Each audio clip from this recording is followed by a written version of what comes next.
Thank you, Ashley. During the month of February, we've been talking about evolution, and we're sort of casting a large net on this.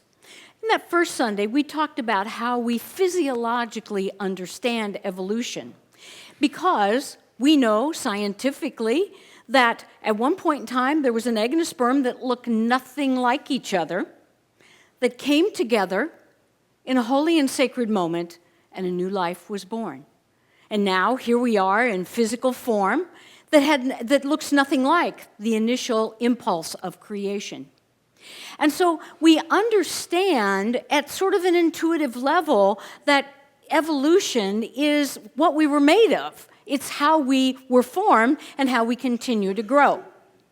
Last Sunday, we talked about evolution as an educational and political issue.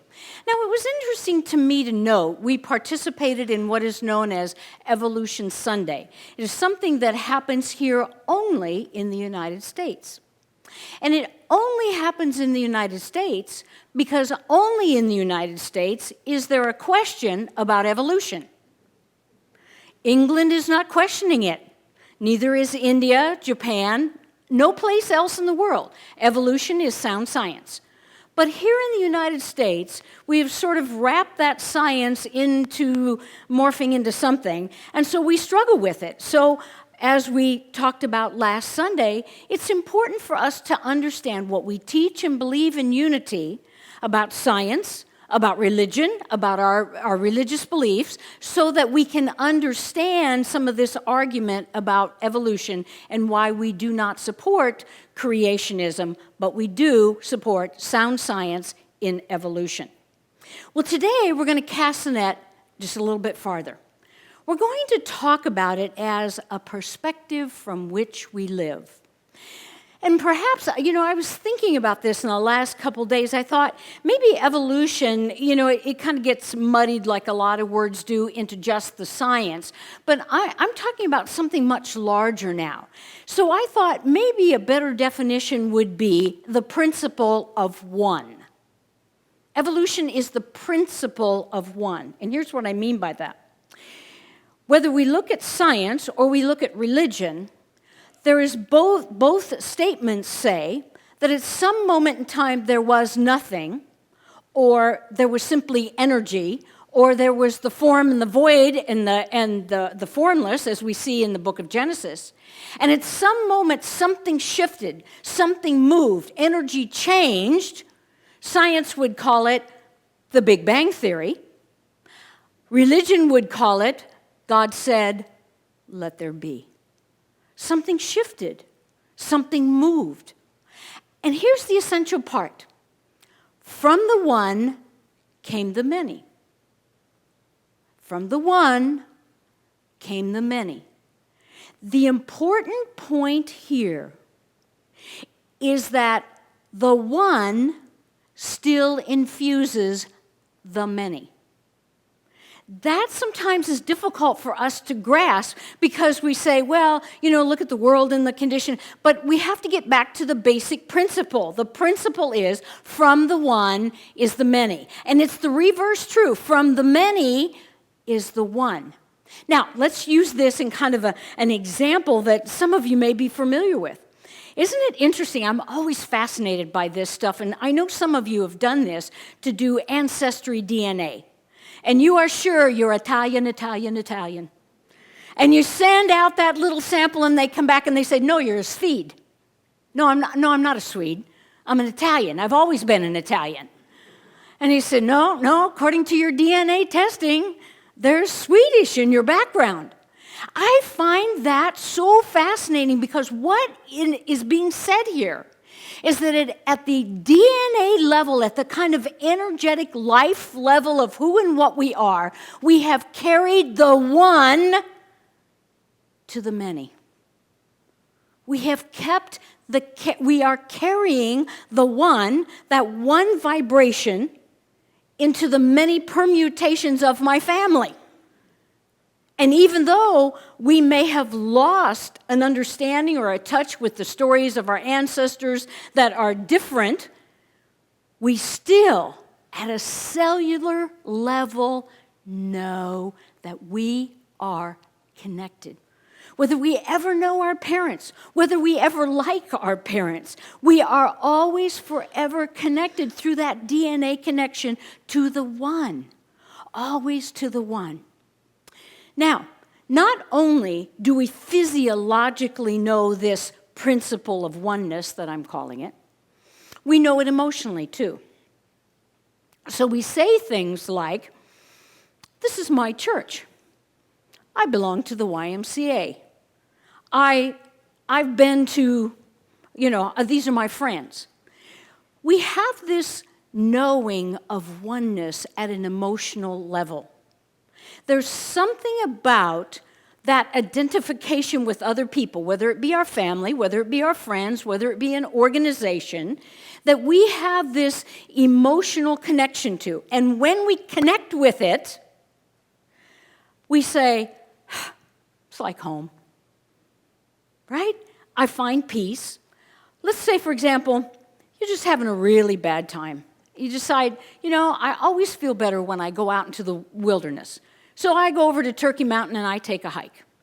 And all of a sudden, as I'm out there walking and just kind of thinking, and all of a sudden I just feel the sense of peace.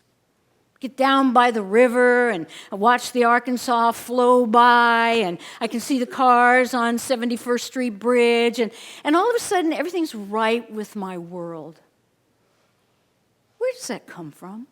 Is my world really right? I mean, when I get back in my car and I drive back home, I face the same problems I did before, yet somehow something within me knows oneness. Somehow something within me knows when I can connect to that place of oneness, to that place of peace, then I sort of recenter myself. Then I kind of get in tune with things, and then I just start to simply flow with life again. And we say things like, it's going to be okay. I don't know how I'm going to get through this, but it'll be okay. And we really mean that, and we really have a sense of that. So here we are, stressed out in the outer of the out, and yet somehow there's the connection to the one. Now, intentionally we do the connection to the one, which we call meditation. In meditation, we sit down, and the idea is that we intentionally engage the one. We intentionally engage an energetic flow. You see, but the fallacy I think that happens and the problems come in is what happens what's the first thing that happens when you sit down to meditate? You think of all the things you should be doing while you're sitting there meditating, right? And you're thinking of, oh my gosh, I don't know how I'm going to get, all your troubles, it's just like a litany. Okay, God, listen up. Here's the program. Brrr, down we go. And we get up from the chair and go, well, that was fun. I don't know what I got out of that. See, we misunderstand what we're doing. Now, certainly there's techniques. Certainly there's different books and meditation groups that will say this, that, or the other thing on how to practice meditation. But at the core of meditation, what you are doing is intentionally coming into contact with the vibration of the one. And folks, here's the thing that I struggle with, and I'm sure you struggle with too. The moment of connection with the vibration of the one is a nanosecond. See, we think, well, I'll sit down and I'll meditate for 3 hours, and for 1 hour I will be in this altered state. I don't even think the Dalai Lama gets that far along, okay? Because there's a real-life human being sitting down with all the other that happens in their life, all the other that happens in your life and my life, trying to connect with the moment of oneness. And here's the challenge. It's happened. When you set an intention, because we're talking about a spiritual journey here, we're talking about setting an intention to come and sit in the presence, in the holy sacred presence of the energy vibrational flow of the one. It happens instantaneously because we set the intention, because we were there. Now, the challenge for all of us is we want to get up out of the chair and say, life has changed. But God doesn't work that way. God is not at our beck and call. We have this kind of backwards idea about God. It's like, here's my list, God, fix this, change this. I do it too, I sat this morning and I said, okay, God, listen up. Here's the way the day has to roll out, okay? And we do it by nature because we are so in our other, away from our oneness, that this becomes busy, this becomes life, this becomes our direction, this becomes what we think about and look at. And that's important, and we have a physical body, we have issues, we have challenges that we're supposed to be dealing with. Okay, but here's the key. It's the perception through which we deal with it. When we come to that moment of one, more often than not, we don't know it. When our prayer is answered, more often than not, we don't know it.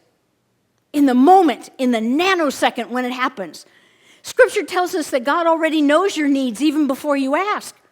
So you sit down and you ask, and God's like, what are you asking me for? I've already answered it. But you keep asking and asking and asking. God's saying, okay, let me go over this one more time. I've already answered it. And you said, well, it doesn't look like a new Mercedes-Benz.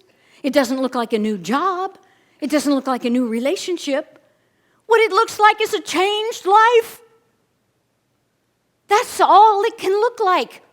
Because in this moment, you have gone from other to one. And the one has got to work out in every vibrational element in your body.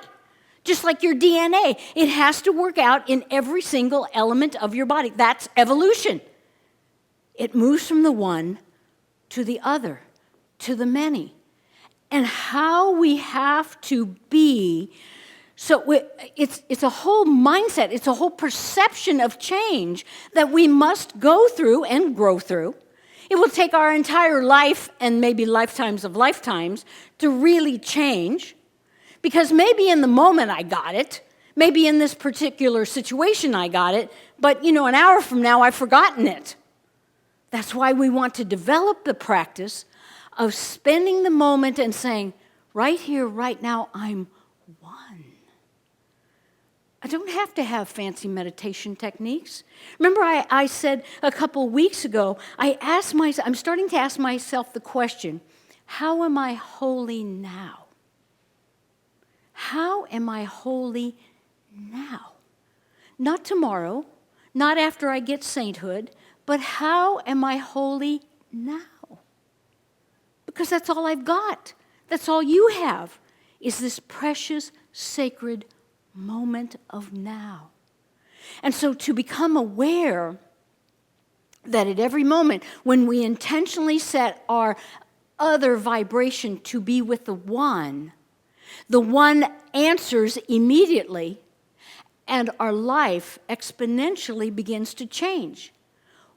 Where it doesn't work is we don't believe it. So if we don't believe it, it doesn't work. See, you say, oh, that's a bunch of hooey. I've sat there in meditation, nothing's changed in my life. Well, I have a story to tell you all about that. It's a good Bible story. Find it in the Gospel of Matthew and in the Gospel of Luke, chapter 6. And it's a very short aphorism, one of Jesus' parables. It's probably one that you've heard before, but I'm going to challenge you to hear it a little bit differently. Jesus said to them, no man can serve two masters.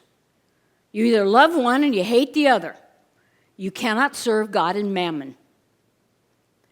Now, most of us have heard that phrase in regard to perhaps money, because on a surface level, that's what mammon means, or the world. We cannot serve God in the world. So we hear it up at this level. But Jesus is a master spiritual teacher. He is talking to the people on a hillside right there and then, 2,000 years ago. But he is just as relevant and just as powerful and important and relevant to our world today some 2,000 years later, because what he's saying is far more encompassing than just about money or the world. Because let's face it, those things do pass away. as our life goes on and our situations change, those things pass away. But what doesn't pass away is our understanding and our evolutionary journey with the One. So what happens is, here we have this understanding of the One, however fragmentary, however momentary, however small it may be. Now the question is, who do you serve? Do you live your life from the perception of the other? Or do you live your life from the perception of the One? Now remember what I said about the One. The One goes to other, but inherent within the other is the One. Hear me. Inherent within the other, you know those people? You know them? Is the One.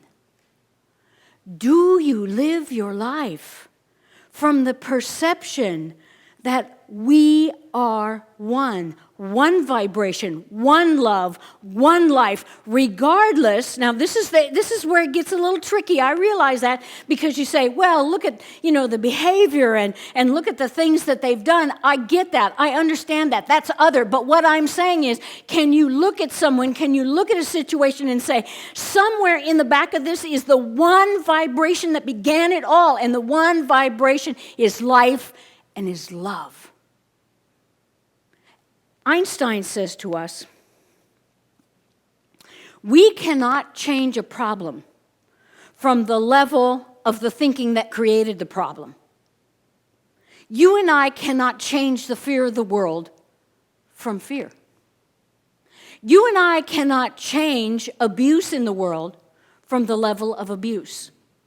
You and I cannot move mountains from the level of the mountain. We can't take other and sort of put our arms around it and say, wow, we're all going to be happy, we're all going to be friends, and ain't that going to be nice? We have to start from our own limited, and it is limited because it is evolutionary, because it is revelatory. God is always revealing to us a little bit more, a little bit more. And haven't you ever had this situation, and I have.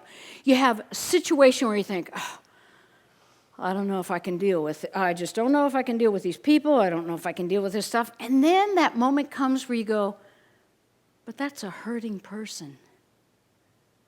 You don't walk in their shoes. You don't know what they feel. So you're standing in judgment, other, right? You're standing in this other, trying to figure out how you're one. That's not what Jesus is challenging us to do. He's saying, you got to stand over here in the one. And slowly but surely, as you stand in the one, you begin to get a greater understanding and a perception of what one is in your own life. You see, so often, and I bet this is probably true for you, forgiving other people is kind of easy. It's forgiving myself that's not so easy. Can I see within myself? That's where we have to start. I mean, it's nice to say, well, I forgive those people over there, and I forgive this, whatever it might be, and this, that, and the other thing. But then I go home and I shut my door and I look in the mirror and go, yuck, no, I can't forgive you. You were too stupid. You weren't smart enough. You weren't. And that's where the real rub happens. To say to myself, wait a minute. Did I come from the place of one? I can't serve two masters. I either am going to stand in my oneness, however limited my understanding of that oneness may be, or I'm going to stand out here in the world, go, oh gosh, isn't it awful? Wow. And hope and wish from a place of fear, from a place of powerlessness, that it will change. So often, and here's the edge where I'm really struggling with myself. I want to stop being a spiritual seeker. I hear this all the time from people. Well, Marianne, I'm on a spiritual journey. Marianne, I'm seeking. But the point is that the spiritual journey is here now in this breath, in this moment. What are you looking for? It's already here. You see, and I'm, as I say, I'm struggling with understanding, what does it mean?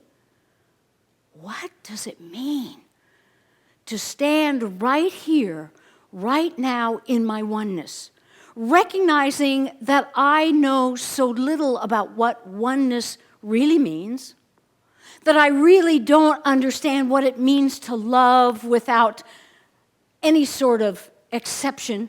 I really don't know what it means to live my life totally freely and from a sense of that bright shining star. I don't know what that means. All I can do is, in this breath, in this day, I'm going to seek to ask myself that question. Am I being holy now? Am I being connected to the one now? And if I feel that I'm not, can I sort of redirect my attention and say, wait a minute now, let's go back over this again. Let's go back over it. Let's go back to the essential, elemental, foundational principle. From the one came the many. In the many is the one. My job, your job, is to search for that nugget. And sometimes situations and people make it really tough to look for.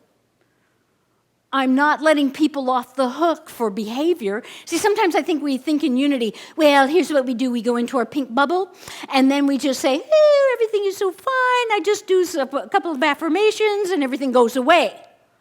No.